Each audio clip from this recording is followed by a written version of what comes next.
왜 스트레스를 받을까요? 설교한 대로 살지 못하기 때문에.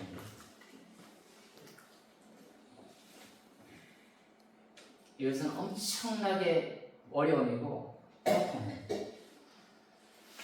그러니까 그냥 막연히 설교문을 만들어서 하는 게 아니라 제가 그렇게 살아야 되니까. 그러면서 살면서 얼마나 많은 일들이 일어납니까?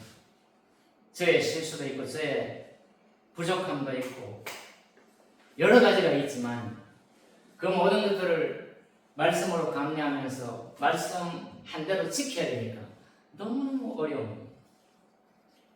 그런데 오늘 말씀은 여러분이 이렇게 읽어서 느끼면 어떠실지 모르겠지만 저거는 저같이 목회하는 사람을 향해서 목사님이 심하게 야단치는 거예요. 말은 번지르르 하면서 왜 그렇게 사니?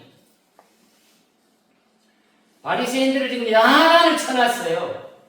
그랬더니 율법학자들, 율법교사가 그렇게 그냥 우리까지 지금 걸리게 하는 거 아닙니까? 그랬더니 또 야단을 치는 거예요. 왜 이렇게 야단치실까? 우리는 그 심각성을 잘 모르지만 어쨌거나 우리가 저 과거까지 2000년 전에까지 그 설로 올라가서 바리새인들이 어떠한지 율법학자들이 어떠한지 그 사람들이 어떤 사람들을 알기 이전에 오늘날 교회에서 목회를 하면서 설교하는 목사가 자기가 설교한 대로만 산다면 나라가 이렇지는 않거든요. 자기가 설교한 대로만 산다면 세상이 이렇지는 않거든요. 자기를 책임 못 지고 자기 식구들도 책임 못 지고 자기 자녀들에게도 아무런 영향도 미치지 못하는 그런 말을 쏟아부어야 하는 그 심정은 정말 안 했으면 좋겠다라는 생각이 들 정도로 어려움이 있습니다. 그러니 여러분이 도와주셔야 돼요.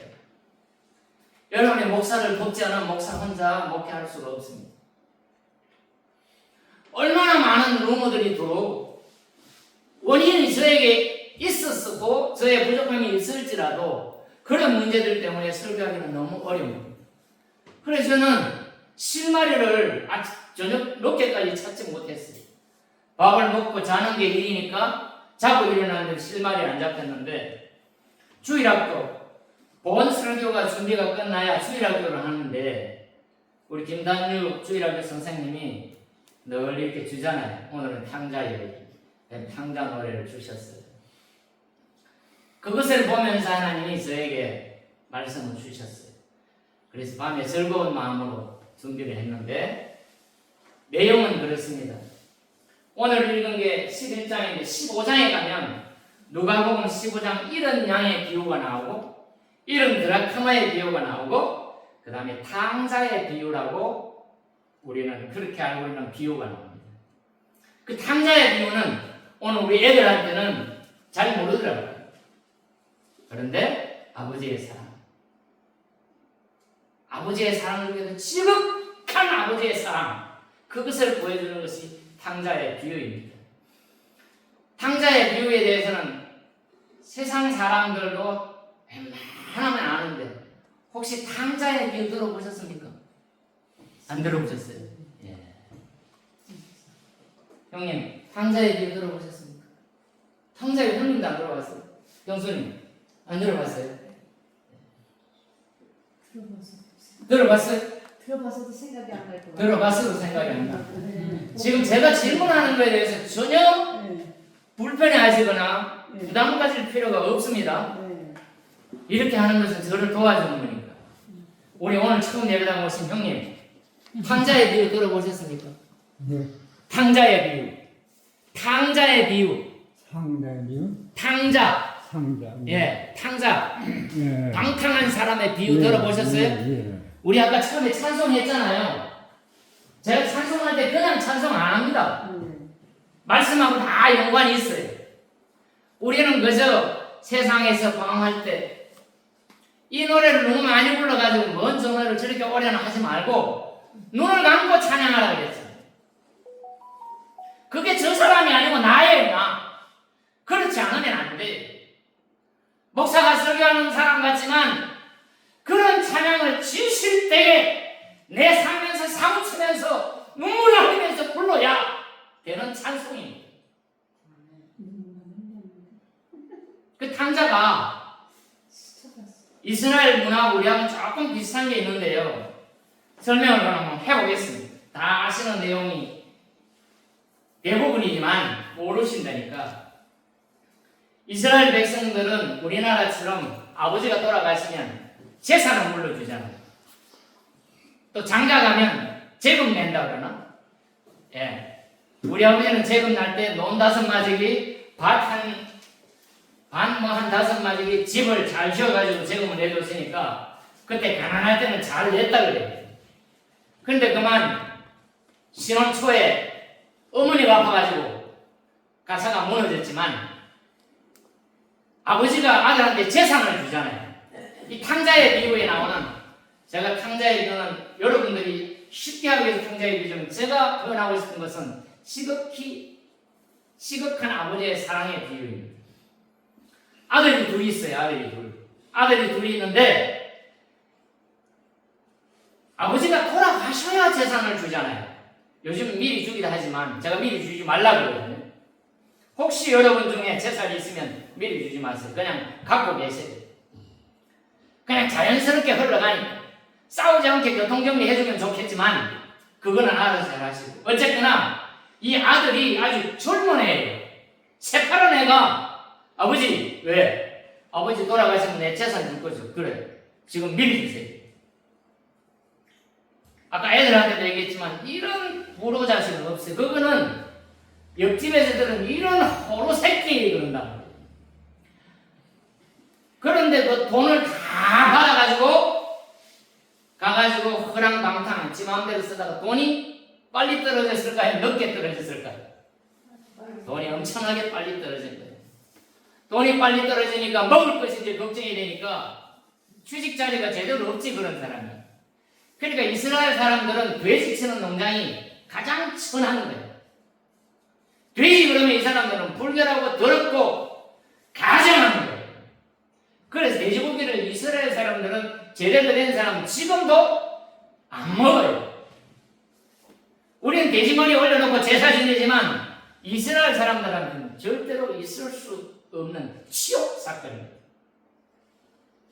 그래서 외국 사람들이 쳐들어와가지고 이스라엘 사람들을 약오르게 하려고 제단에다가 염소피나 소피를 뿌려야 되는데 돼지피를 뿌리니까, 지난주에 목사님이 설교했을 때 안티오코 에피파네스라는 사람 중에 그 가문 누구죠?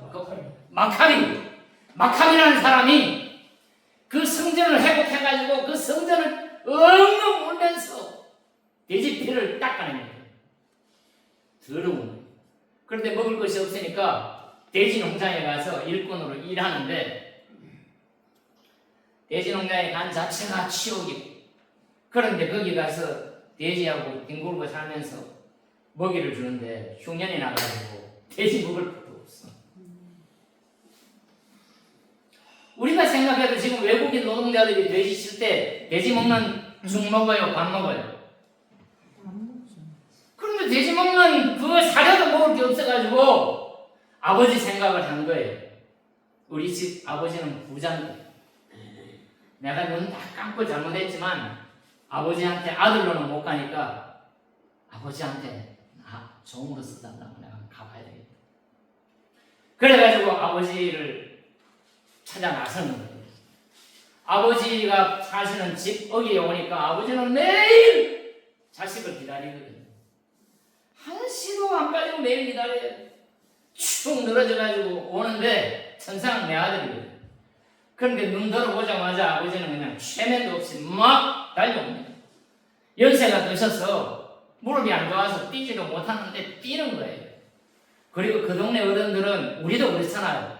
어른 체면에 부잣집 대감집에 대감이 으흐 하고 이렇게 걷지 어디 뜁니까? 막 뛰어와가지고 아버지가 딱 보이니까 내가 이제 이 쇼를 해야 되잖아요. 아버지 내가 잘못했습니다. 이제 아들이라고 그러지 말고 나를 좋은 거 좀 써주세요. 종이라 그러는데 벌써 아버지가 탁 안아가지고 집에 데려가서 목욕시키고 옷 갈아입히고 가락지 끼우고 뭘 해가지고 염소를 잡아가지고 잔치를 벌였는 거예요. 그런데 그 집에 큰아들이 있었어요. 큰아들이 아버지의 재산을, 이건 제 각색입니다, 만드는데 일조를 했을 거예요. 시키는 대로 일하는 거예요. 저기 가서 저 일해라, 여기 가서 이게 해라, 복숭아 밭에 약쳐라, 사과밭에 약쳐라 그러면 다 아들은 하는데, 그날도 애써서 땀 흘리고 일을 하고 왔는데 풍악이 울리고 잔치가 벌어진 거예요.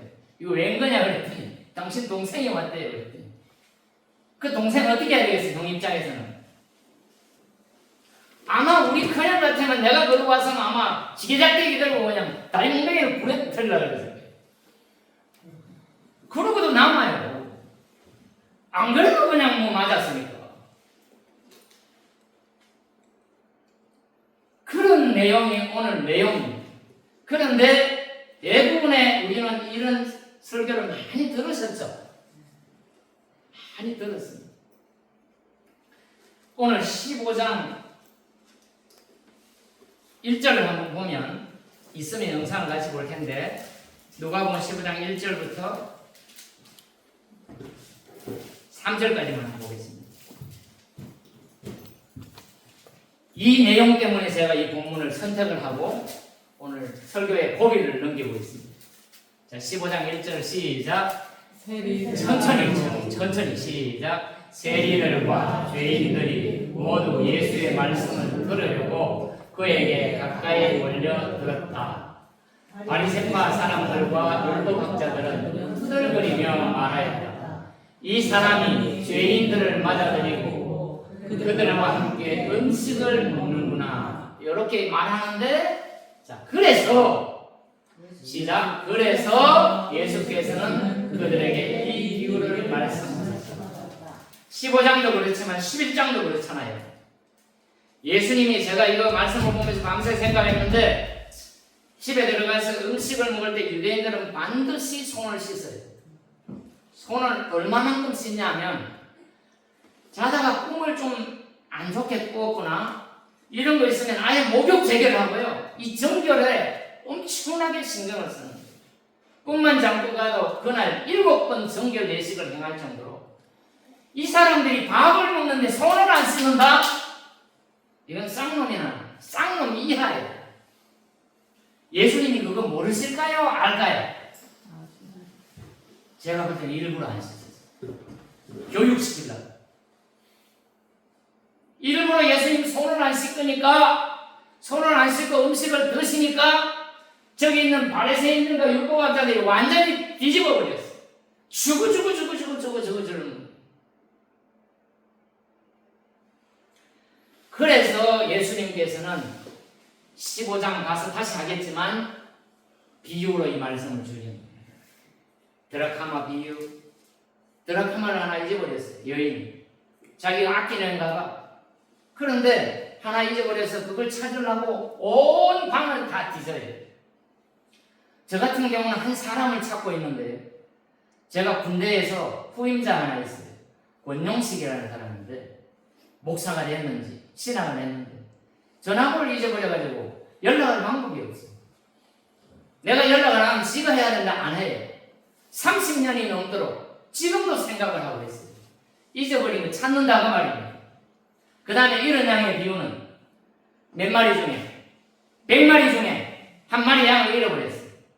그러면 나머지 99마리 내두고 한 마리 찾아러 가요. 요즘으로 말하면 100마리 중에 한 마리 귀해요, 안 귀해요? 별로잖아. 뭐 그거 하나 잊어버려도 그렇지 않잖아. 그런데 굳이 찾는다고. 그 다음에 오늘 이 시급한 하나님 아버지의 비유, 요즘 말하면 탕자의 비유, 이게 나오는 거예요. 그 비유 전체가, 형님 주무세요? 눈을 감고 계셔? 주무세요? 오늘은 제 말 들어야 됩니다. 네. 제가 일부러 미리 와서 모시고 왔기 때문에. 네. 형님 제가 너무 좋아하고, 감사합니다. 어쩌면 본문이 이렇게 걸렸을까요? 네. 이 시사하는 바가 너무 크기 때문에 예. 예. 제가 느끼고는 형님은 지금 여기 어떻게 오셨을지 모르겠지만 저는 금이 환영한 느낌이 확 들어요. 예. 왜? 하나님이 형님을 안아주시니까. 예. 저만 생각인지 모르겠는데요.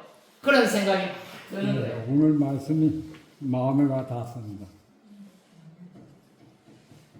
그런데 그 세 가지 기후 다 끝에 드라크마 잃어버린 사람도 양을 잃어버린 사람도 여기 나와 있는 오늘 지극한 아버지의 사랑을 가진 사람도 다 잔치를 합니다. 잔치. 혼자 견디지를 못해요. 그냥 동네 사람 다 불러가지고 잔치해요. 어쩌면 양 100마리 중에 한 마리 집은데 한 마리 가져와가지고 잔치할 때는 2마리, 3마리 잡을지도 몰라요.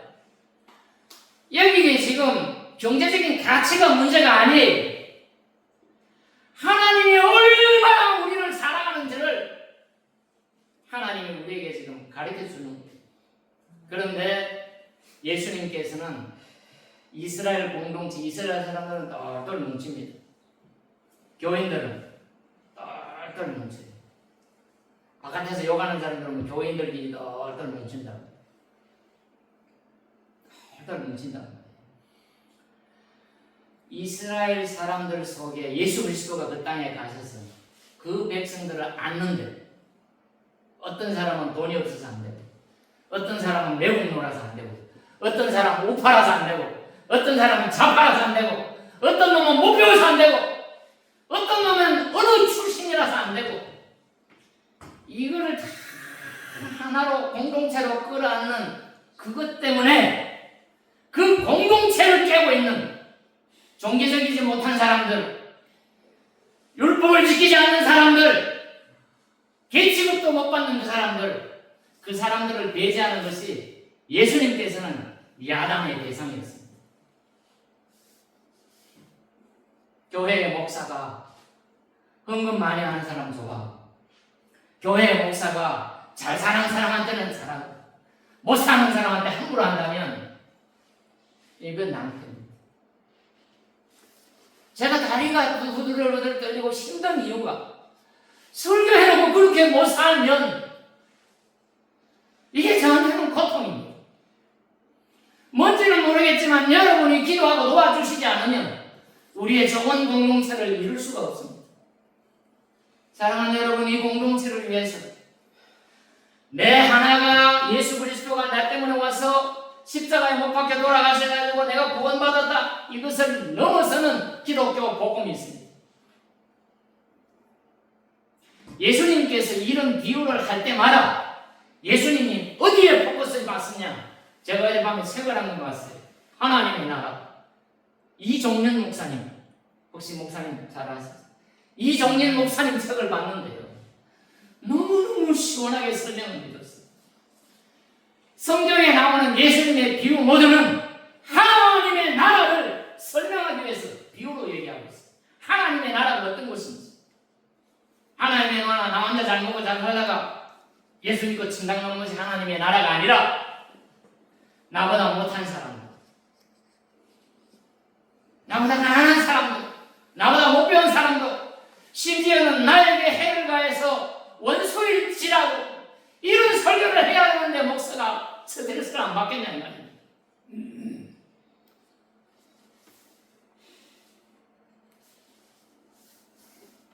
오늘 주님이 바리새인과 서기관, 저 같은 목사를 야단치는 내용은 지금 그 내용입니다.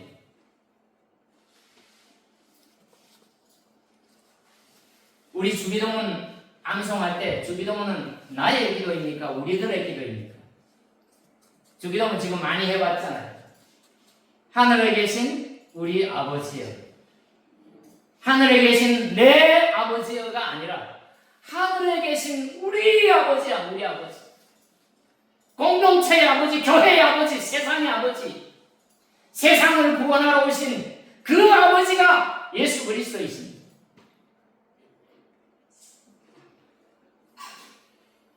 요한복음 3장 16절을 교회 다니면 웬만하면 알잖아요.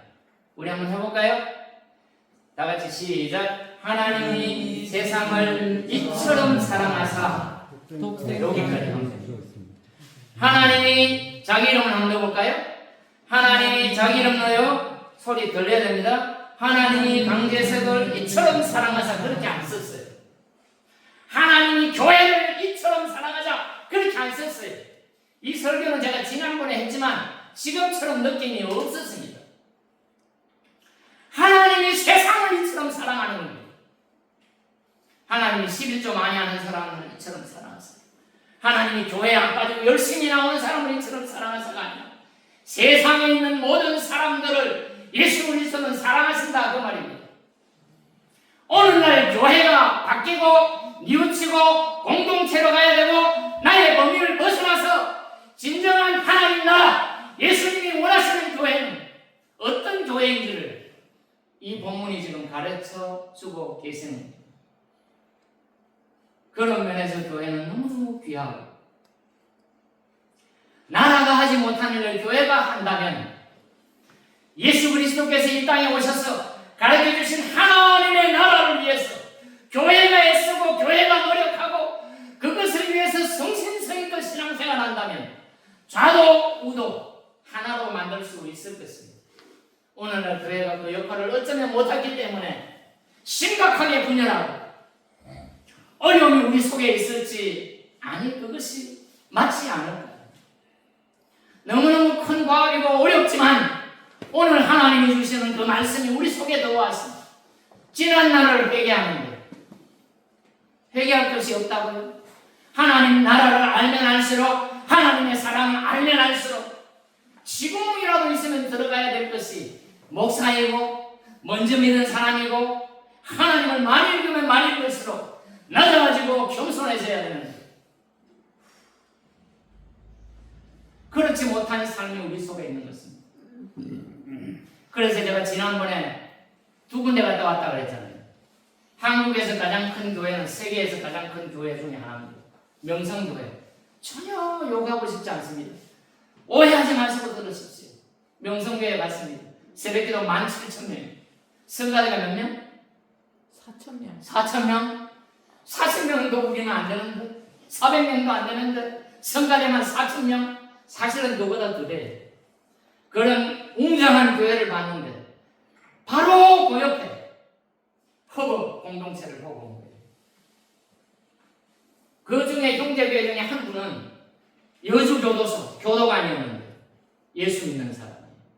그래서 교도소에 있는 사람들을 사랑으로 하나님의 마음으로 그렇게 하다가 안 되겠다 내가 신앙을 해가지고 목사가 돼서 재소자들 중에 퇴소하는 사람들이 세상에서 잘 안 받아주니까 그 사람만을 위해서 목회하시는 분을 위해서 목회하시는 분이 우리 복숭아 딸 때마다 자주 오는 송명진 목사 거기다 한 사람이 또 다른 두 교회는 지금 보고 왔는데 그랬습니다. 그 속에는 힘들고 어렵고 고난 역경 도무지 헤어나올 수가 없었어요. 그 공동체에 들어와서 정신을 차리고 하나님을 모시고 하나님의 나라를 배우다가 그 안에서 결혼도 하고 그래서 그 중에 그 대표의 이 비서 역할을 하는 사람이 예레미 아니죠? 그 예레미의 이름을 붙여서 여자애인데 예레미 시집을 갔어요. 조심스럽잖아요. 애를 낳나 안 낳나 이게 궁금해요. 왜 궁금할까요? 장례식은 많이 치러 왔는데 결혼 주례를 안 해봐가지고 예약을 했어요. 예레미 애기 놓으면 내가 결혼 주례 한번 하게 해주면 안 되냐고. 그랬더니 그분이 뭐라 그러냐면 지금까지 아예 안 낳는데 여기에 오면 불원에 와서 애를 낳겠다 그래요. 박수 한번 할까요? 이 박수했다고 내가 얘기했다. 여기에서는 주일학교도 할 수 없는 그런 여건이라고 그러지만 하나님께서 그렇게 역사하시면 그렇게 할 수 있지 않습니까? 그래서 오늘 하나님이 우리에게 주신 이 공동체의 마음을 우리 속에 새겨들어서 하나님께서 이루시는 아름답고 복된 공동체 만들고 서기관과 바리새인들처럼 예수님께 신랄하게 야단맞는 그런 목사가 아니라 여러분의 기도와 저의 부족함이 성령의 능력과 예수 그리스도의 보혈로 변화되고 변화돼서 그래도 너는 애썼다 이런 칭찬받는 그런 목사, 그런 교인 되기를 예수 그리스도의 이름으로 축원합니다. 아멘. 기도하겠습니다. 하나님 아버지, 우리에게 하나님의 나라를 가르쳐 주시고 아버지의 사랑과 예수님의 심정을 가르쳐 주시사 내 이웃을 사랑할 수 있는 능력을 내게 허락하여 주시옵소서. 바리새인들이 야단맞을 때는 경건의 모양이 있으나 경건이 능력이 없어서 야단맞았는데 이 목사 또한 경건의 모양도 없고 경건의 능력도 없습니다. 주님, 경건의 능력을 허락하여 주시옵소서. 아멘. 경건의 능력이 없어서 주변에 있는 사람을 힘들게 하고 괴롭히고 교회를 욕먹이는 일이 없도록 성령 하나님 아버지 도와주시기를 간절히 바라고 소원합니다. 우리 교인들도 이 일에 하나 되어 복되고 아름다운 작실 공동체를 만들고 하나님이 기뻐하시는 하나님 나라의 모형이 작실 교회가 되게 도와주시옵소서. 아멘. 예수님의 이름으로 기도하옵나이다. 아멘.